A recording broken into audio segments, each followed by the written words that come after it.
sometime into the pregnancy, I was probably about 12 weeks. 14 weeks. I think it was 14 weeks. I had a fever and I had it for probably about 3 days, and I was like, Alton, I don't think I'm supposed to have a fever all day. And I because of the amount of medication I was taking, I was scared to take Panadol or add anything to it, not knowing if anything would interact.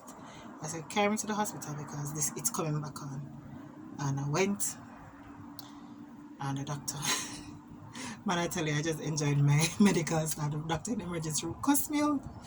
I say, look at you. You have precious cargo in your belly, and you have fever, and you don't take Panadol, and you don't come to the doctor. You wait so long. I was like, but sir, I didn't know if you would have interacted with my medication. Who don't take Panadol? So it was so funny for me.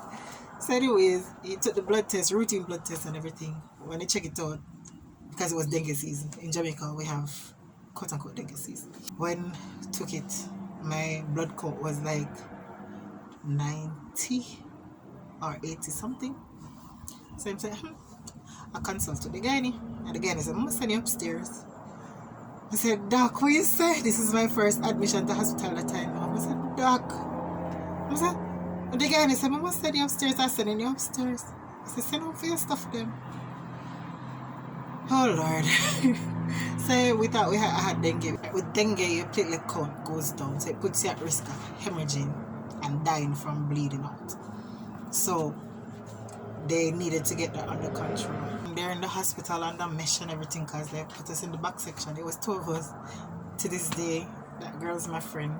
Her blood count went lower than mine. We were told, listen, don't move too hard. Don't make nothing touch you. Don't lick up in a nothing. Don't make the bed lick you or scrape you or whatever. Because anyhow you start bleed, you're going to bleed out. So just nothing touch you. So here beginneth starting of our trials. I was in there for about close to a week, 6 days, I think, 5 days, 6 days. What we eventually found out is that my blood count is naturally low, but it was still low for me, because they had done so many tests, like every day they drawing blood, and they did different tests, and everything came back normal. So they eventually sent me home. Then come month 5, and I tell you, when I say trust God, just trust God, because I am a testimony. Month 5 comes around and I get up and I saw a little bit of spotting. This was like Saturday, and I had an appointment on Tuesday scheduled, regular checkup. So I was like, if I'm butting, I was like, God, should I go Monday? Should I go Tuesday? I'm not sure. I'm like me confused. Let me say, it's serious or not serious? Because some spotting is the routine. I'm like, I don't know if I must go. Lord, tell me, make me know. And I'm there stressing myself over this result, whether to go or not. And went to church this Sunday morning, left, and we needed something at the supermarket. So I stopped at the supermarket in Mandeville. And my church sister, I don't remember ever seeing her in the supermarket before or since.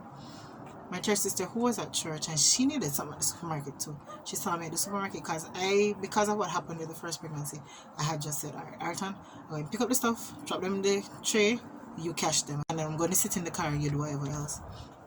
So I was on my way out through the door now. I reached up to the counter and was about to go out when she spotted me, and she's like, Renee, what's up, whatever. So I was like, and this is one of my prayer. She's like a spiritual support during the pregnancy. Well, generally in life, but especially during the pregnancy. I tell her she carried me. She's one of those persons who carried me. And she's asking, like, what's up, and I said, if I'm but what I must tell her now. But eventually I said, well, I was spotting this morning, or whenever, yesterday, so I just decided that I'm going to go hurry up and go out into the car and sit down. So she said to me, I pick up in my spirit, there's something wrong, This morning I was in my bathroom and I was just warring in the spirit for you. And she said to me, Renee, go to the doctor tomorrow. I said, I had an appointment Tuesday, and I was if I'm butting whether I must go tomorrow. She said, go tomorrow. She said, don't wait until Tuesday. Go tomorrow. And I said, alright, God, it can't clearer than that. So I said, alright, fine. Tomorrow I'm going to the doctor. Went to the doctor. When I went to the doctor said, maybe it's just like a hemorrhoid or something like that. Anyways, carry me to the examination room and start examining me. When I see the doctor say, don't move, and turn and go in the office and take up my docket and put on the table, I said, something wrong. And he came back into the room. He said, like, I can get just out of him. Went back into his office and on the phone. Phone call. Eventually, he told me, He said, don't go home. Don't go for your stuff. Go straight to the hospital. Send somebody for your stuff. I don't even think he wanted me to stand too much. Straight over to the hospital. I said, the doctor is waiting for you. You're going straight to surgery. Start panic. Start stress. Thank God I had two really, really, really good friends. Husband and wife team. And the husband took my, because I was driving mom's car.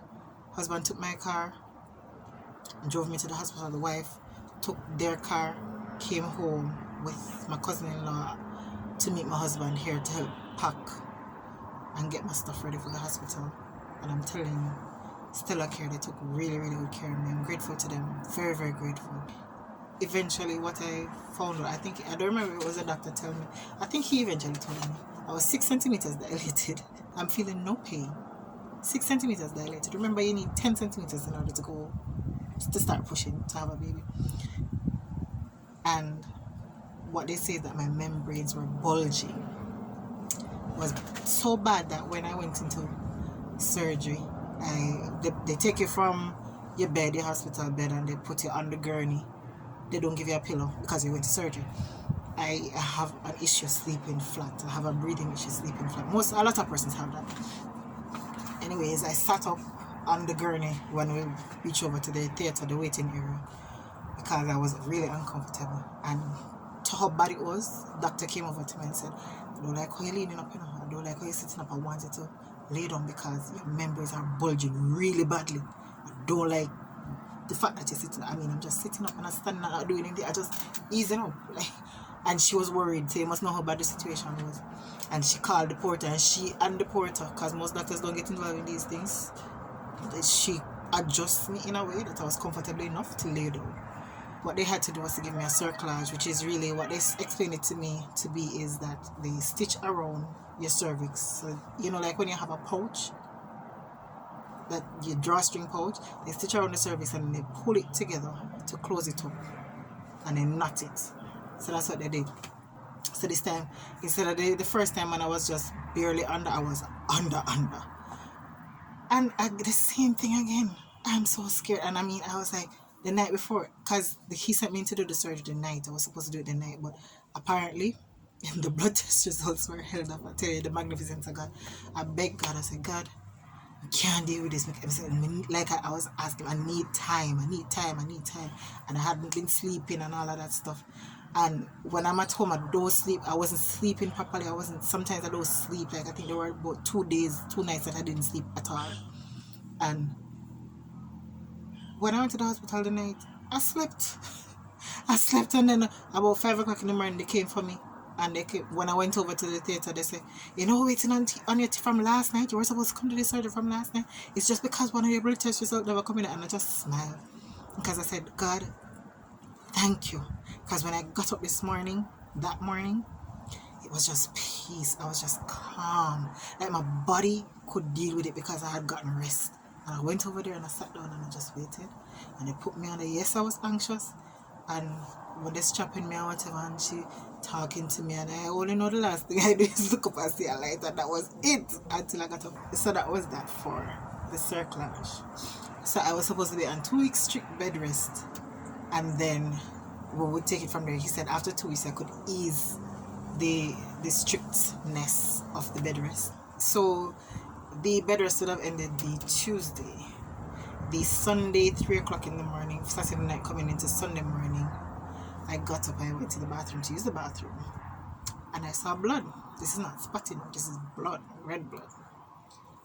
And I just shouted, I said, Alton, need to go to the hospital. We drove over to the hospital, did the inspection, She said she saw the cerclage in place, and I was feeling the baby moving, but there was bleeding. So, anyways, they sent me to the ultrasound. Everything is fine in terms of the baby is fine. Cerclage is in place. He's moving. Everything. But I'm still bleeding. Where is the bleeding coming from? Nobody can tell. So eventually I was sent upstairs again to the gynae ward. When he went on to the examination room, like, I just start bleed. When I say bleed, I mean bleed. The entire table was full of blood. I was like, I'm like 22 weeks pregnant. And he's like, babies don't survive at 22 weeks. The least they may be able to survive is 24 weeks. And blah, blah, blah, blah, blah.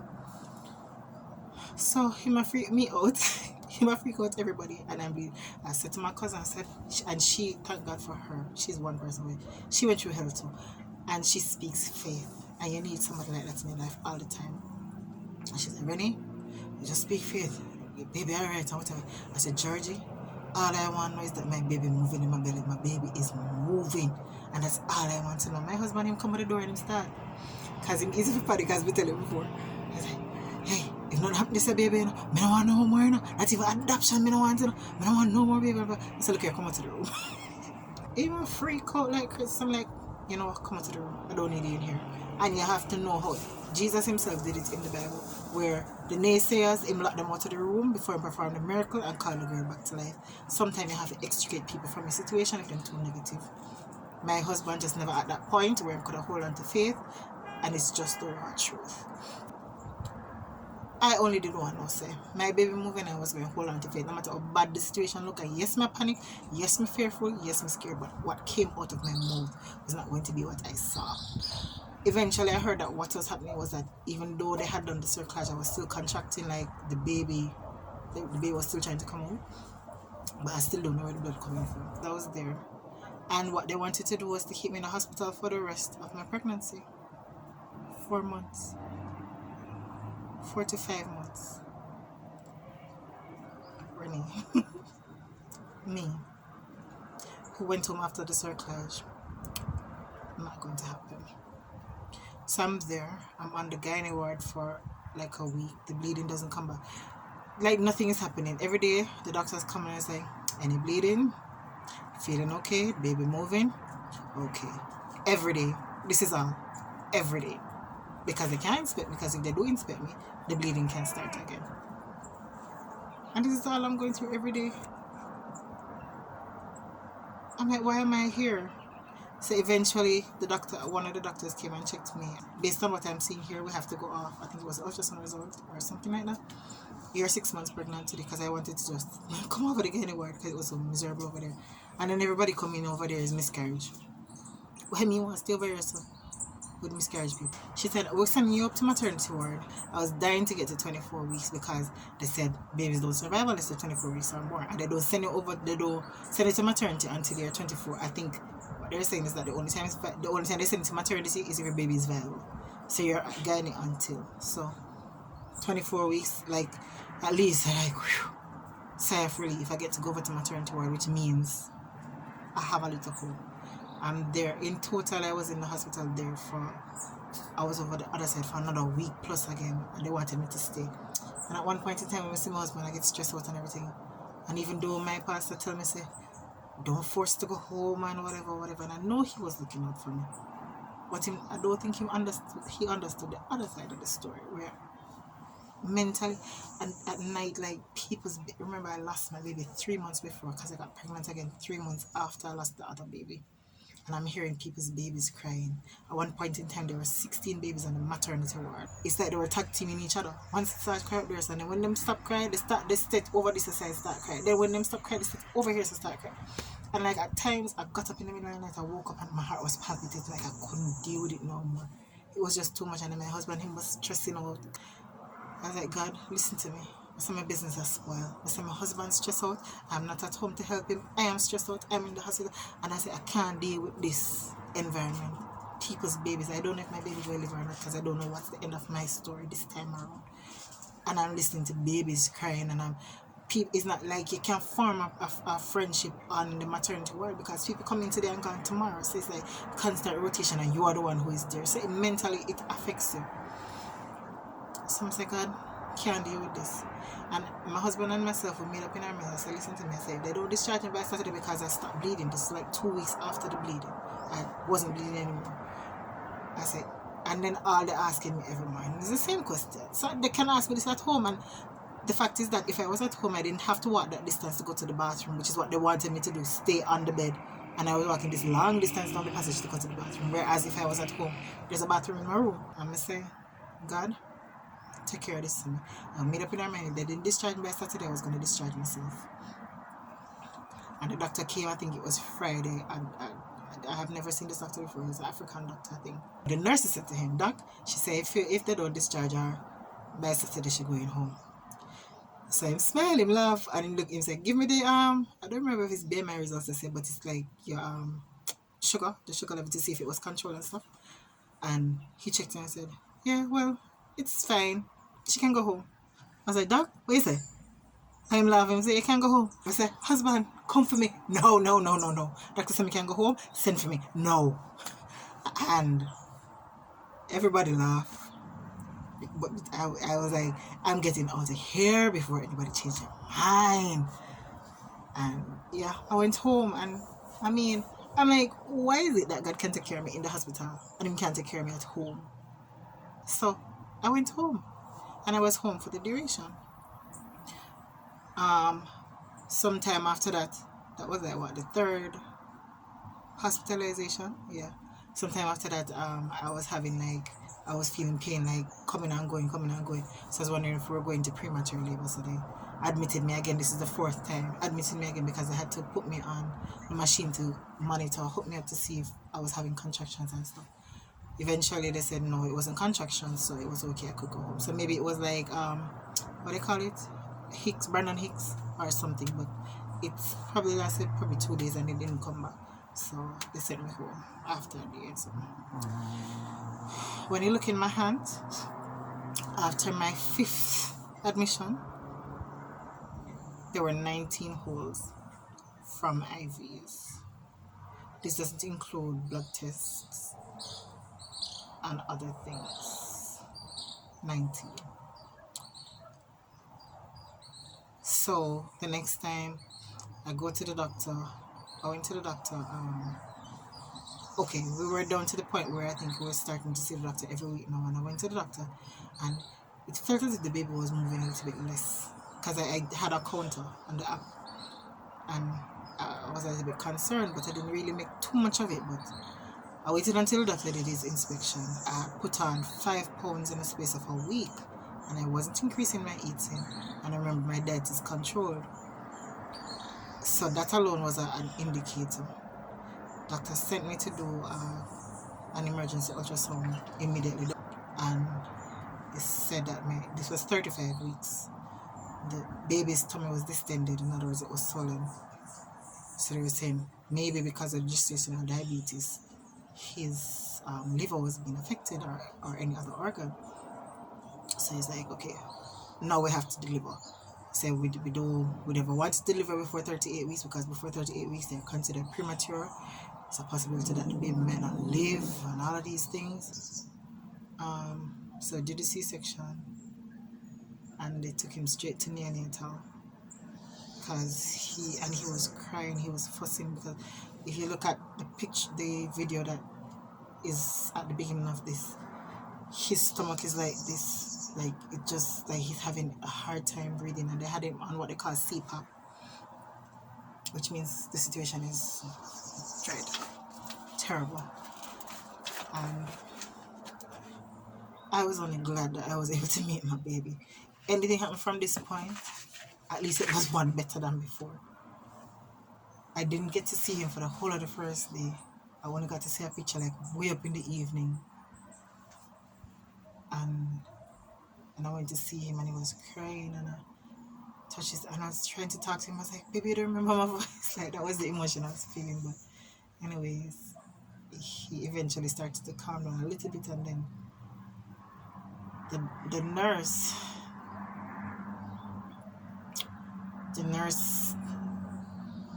at what point in time, I think it was 2 days, maybe a day after, went in and the doctor was explaining to us that, listen, this is the situation.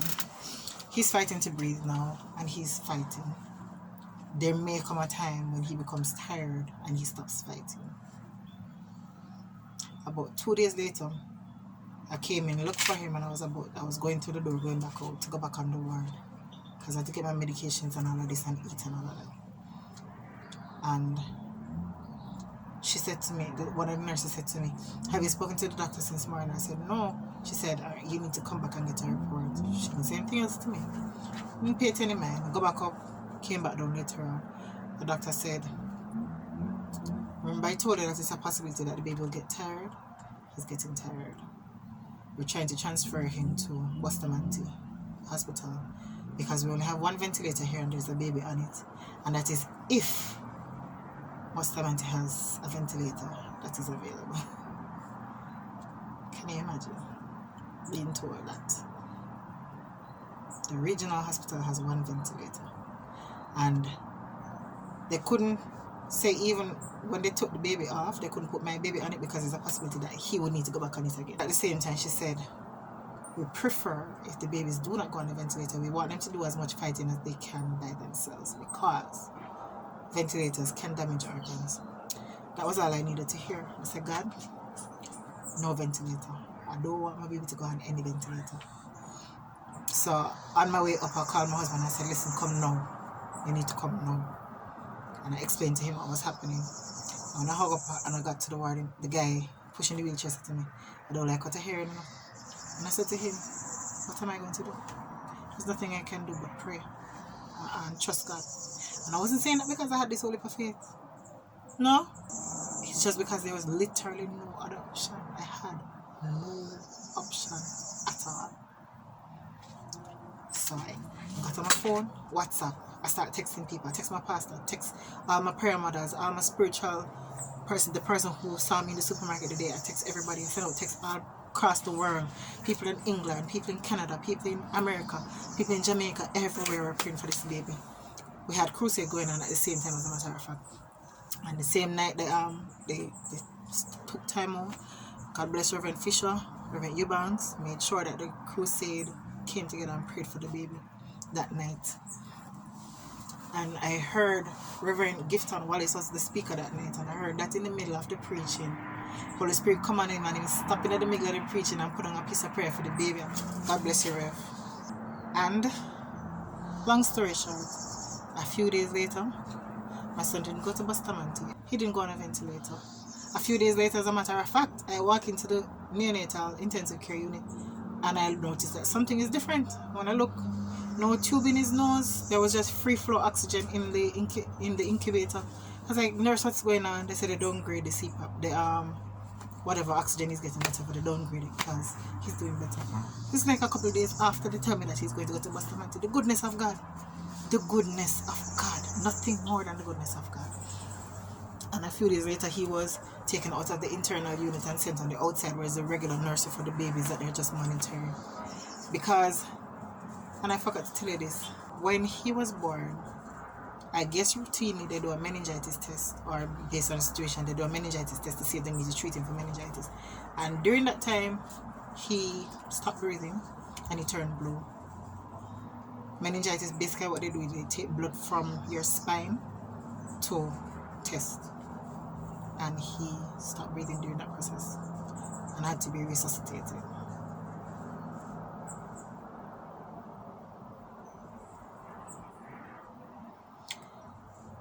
Yeah.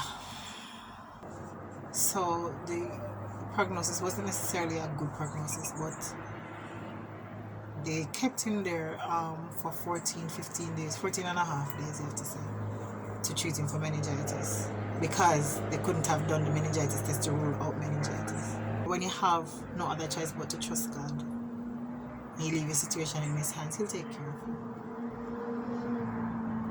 He'll take care of you. So, for mothers who are out there, or persons who are out there who are trying to have your baby, don't give up. Don't give up. God gives you a promise in your heart. He'll take care of you. He'll take you through. You'll have your child. and your child will be blessed. And I'm grateful for what I went through because I approach parenting so differently. And I think it's because of how and what I went through. My child is a blessing. Nobody is going to speak negatively over my child, and I'm not going to send that back to the devil. No way. No way. Not after what he's gone through. My child is a blessing. He's a promise. And he's going to come out to make a great positive impact on this world. And I think, had I not been through what I've been through to get him here, his life, the outcome would have been different. Things would have been taken for granted. I wouldn't have grown him on purpose as much as I could have. So I thank God for the path that he's taken us through on this journey. And I thank God that today we can celebrate 1 full year of this gorgeous, awesome little boy. God has been good.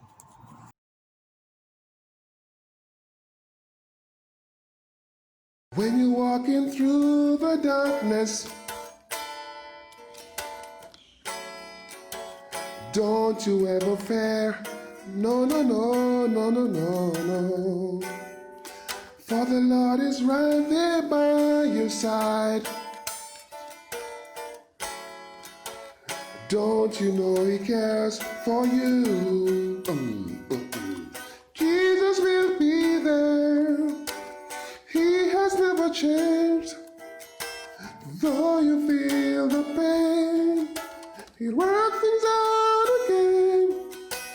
He will be with you, whatever you may do.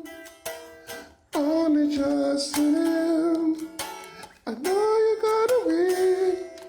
Woo-hoo. Like a saxophone.